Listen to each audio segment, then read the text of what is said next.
హన్మకొండ జిల్లా ఎల్కతుర్తి వద్ద రేపు జరగబోయేటువంటి బీఆర్ఎస్ రజతోత్సవ సభకు భారీగా ఏర్పాట్లయితే కొనసాగుతున్నాయి. ప్రస్తుతం మనతో పాటు ఎమ్మెల్సీ తక్కలపల్లి రవీంద్రరావు గారు ఉన్నారు. వారితో మాట్లాడే ప్రయత్నం చేద్దాం. సార్ నమస్తే. రేపు కేసీఆర్ సభకు ఎంతమంది వచ్చే అవకాశం ఉంది? సభ ఏర్పాట్లు ఏ విధంగా కొనసాగుతున్నాయి?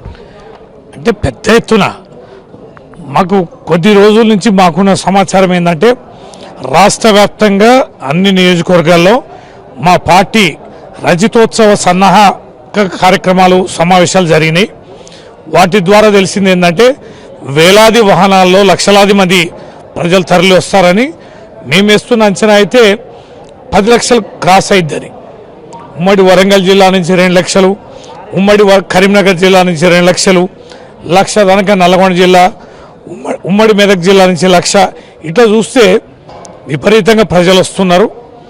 దాన్ని దృష్టిలో పెట్టుకొని మేము 1000 ఎకరాల నుంచి 1200 ఎకరాలు, 1200 ఎకరాల నుంచి 1500 ఎకరాలు ఇట్లా పెద్ద ఎత్తున చదువు చేసి పార్కింగ్ స్థలాలు కూడా విస్తృత స్థాయిలో మేము ఏర్పాటు చేసాం. అప్రోచ్ రోడ్స్ కూడా వేయడం జరిగింది. అన్ని కరెంటు లైన్స్ కానీ, లైటింగ్ సౌకర్యం కానీ, మంచినీటి స్టాల్స్ కానీ, మజ్జిగ స్టాల్స్ కానీ అవన్నీ కూడా పెట్టాం. 150 ఎకరాల్లో సభాస్థలి ఉంది. బారికేడ్స్ అంతా కూడా పూర్తయినాయి. టౌన్ డెకరేషన్ కూడా పూర్తి స్థాయిలో అయిపోతుంది. రేపు సాయంత్రం 4 నుంచి 5 గంటల మధ్యలో సభాస్థలికి భారీ ఎత్తున ప్రజలు తరలి వచ్చే అవకాశం ఉంది. ఈ సందర్భంగా 2 విజ్ఞప్తులు. ఒకటి, బహిరంగ సభకు వచ్చేవారు కాస్త ముందస్తుగానే బయలుదేరాల్సిందిగా విజ్ఞప్తి చేస్తున్నా. సభాస్థలికి 2 గంటల నుంచి చేరుకోవడం మొదలైతే కూర్చోవడానికి అనుకూలంగా ఉంటుంది. ట్రాఫిక్ జామ్ అయ్యే అవకాశం ఉంది కనుక ఈ సభాస్థలిలో కూర్చోవాలి, కేసీఆర్ గారి మాటలు వినాలి. ఇక్కడ జరిగే అద్భుతమైన ఏర్పాట్లను కూడా మీరు చూసి తరించాలంటే ముందస్తుగా రావాలనేది ఒక విజ్ఞప్తి. రెండో విజ్ఞప్తి ఏంటంటే రేపు రాష్ట్ర వ్యాప్తంగా కూడా అన్ని రోడ్లు కూడా మొత్తం కూడా రద్దీ ఉంటాయి. అన్ని రోడ్ల ఉన్న వాహనాలు సభాస్థలి వైపు వస్తుంటాయి. కాబట్టి వీలైనంత మేరకి అత్యవసరమైతే తప్ప మీ ప్రయాణాలని రద్దు చేసుకోవాల్సిందిగా, ఒక్కరోజు వాయిదా వేసుకోవాల్సింది విజ్ఞప్తి చేస్తున్నా.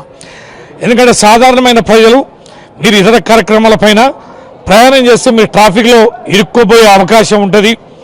రోడ్ల డైవర్షన్స్ కూడా ఉన్నాయి, అనేక ఇబ్బందులు ఉంటాయి. కాబట్టి ప్రజలు తప్పనిసరిగా సహకరించాలని మీ ద్వారా విజ్ఞప్తి చేస్తున్నాం.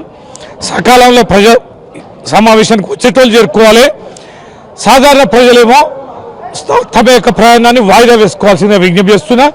అన్ని ఏర్పాట్లు బ్రహ్మాండంగా ఉన్నాయి, ఏ రకమైన ఇబ్బంది లేదు.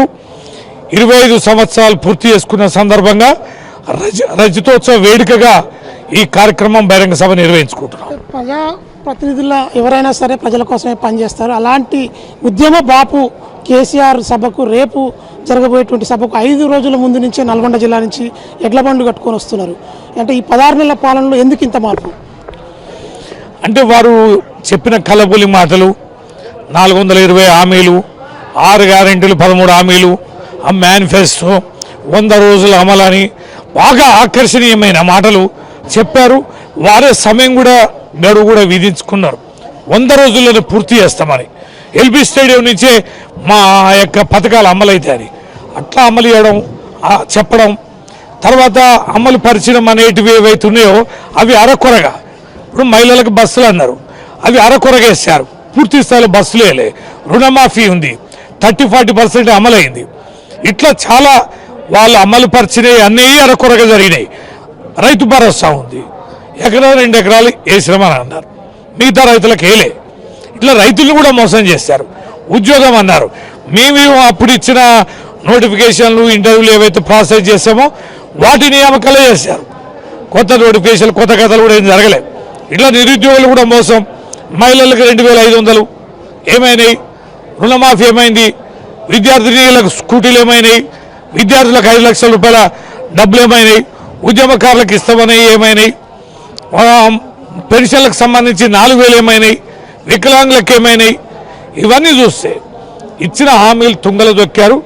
అంటే ఊరికే ప్రభుత్వం మీద ఇంత బాగా 100 రోజులు అనడం ఏదైతుందో 100 రోజులు పోయి ఏడాదిన్నర అయింది కనుక ప్రజలకు కాస్త కోపం ఉంది. కరెంటు సమస్య ఉంది, మంచినీళ్ళ సమస్య కూడా గ్రామాలలో విపరీతంగా ఉంది. సాగునీరుకు వ్యవసాయానికి నీళ్ళు అందలే, పెట్టిన చెట్లన్నీ కూడా ఎండిపోతున్నాయి. గ్రామ పంచాయతీలకు నిధులు లేవు, పెండింగ్ బిల్లులు లేవు, ఫీజు రియంబర్స్మెంట్ లేవు.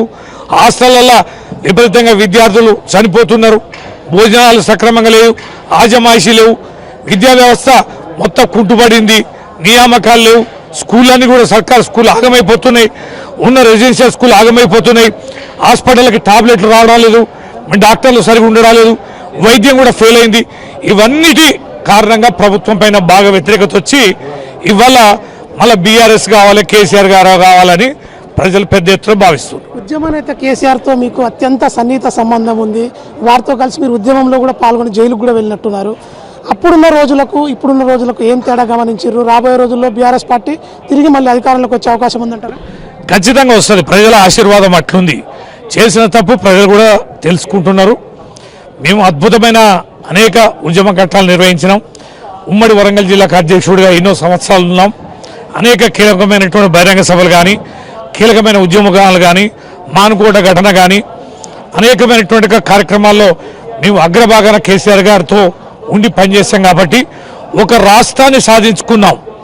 మా సమయాన్ని, మా వయస్సుని, మా ధనాన్ని ఖర్చు పెట్టి కేసీఆర్ గారు లాంటి మహానేత వెంట ఉండి వేలాది మందిని, లక్షలాది మందిని ఉద్యమాల భాగస్వాములు చేసి ఒక రాష్ట్రాన్ని సాధించి 10 సంవత్సరాల అధికారంలో ఉండి ఈ తెలంగాణ అభివృద్ధిని కూడా ఈ దేశంలోనే అగ్రభాగంలో తెలంగాణను ఉంచి ఆ రకంగా అభివృద్ధి పథంలో కానీ, రాష్ట్రాన్ని సాధించుకోవడంలో కానీ కీలక పాత్ర వహించాం. కాబట్టి మాకు ఎన్నో అనుభూతులు ఉన్నాయి. ఆ అనుభూతులన్నీ కూడా నేడు పంచుకుంటున్నాం. ప్రజలు కూడా నెమరు వేసుకుంటున్నారు. అందుకనే బీఆర్ఎస్ పార్టీకి మళ్ళీ పట్టం కట్టడానికి ప్రయత్నం చేస్తున్నారు. Thank you. చివరిగా ఈ సభకు ఎంతమంది హాజరయ్యే అవకాశం ఉంది? ఈ సభ రేపు ఎన్ని గంటల నుంచి ఎన్ని గంటల వరకు జరగబోతుంది? అది ఊహించనంత ప్రభావం. మేమైతే 10 లక్షలు దాటుతుందని ఏ దారులు చూసినా, ఎక్కడ చూసినా మీరు రేపు చూస్తారు కదా. రేపు ఈ సమయం నుంచి రాష్ట్ర వ్యాప్తంగా రోడ్ల మీదకి బండ్లు ఎక్కితే రేపు సాయంత్రం 4-5 వరకు మీ టీవీలో మోతలు మోగుతాయి. ప్రజలు ఎట్లున్నారు, వాహనాలు ఎట్లా వస్తున్నాయి, దారులు ఎట్లా చీమల దండులాగా ఈ ఎలకతుర్తికి బయలుదేరుతున్నారు అనేది మీరే చూస్తారు. ఆ ప్రవాహాన్ని చూసి ఇక ఆయనతో కూడా చేతులు ఎత్తేస్తారా, ఉంటారా, పీకుతారా అనేది కూడా ఈ కాంగ్రెస్ పార్టీకి తెలిసి వస్తుంది. ఇక ఇది ఎమ్మెల్సీ తక్కలపల్లి రవీంద్రరావు స్పందిస్తున్న తీరు. ఇక రేపు జరగబోయేటువంటి ఎలకతుర్తి సభకు చీమల దండులాగా బీఆర్ఎస్ దండు, గులాబీ దండు కదిలి వస్తుందని చెప్పి వారు అంటున్నారు. ఇక రాబోయే రోజుల్లో కాంగ్రెస్ పార్టీని కాదనుకున్న ప్రజలు తిరిగి బీఆర్ఎస్కు పట్టం కడతారని చెప్పి ఆశాభావం వ్యక్తం చేస్తున్నారు. మధుతో వెంకటరెడ్డి, మెగా 9 టీవీ, వరంగల్.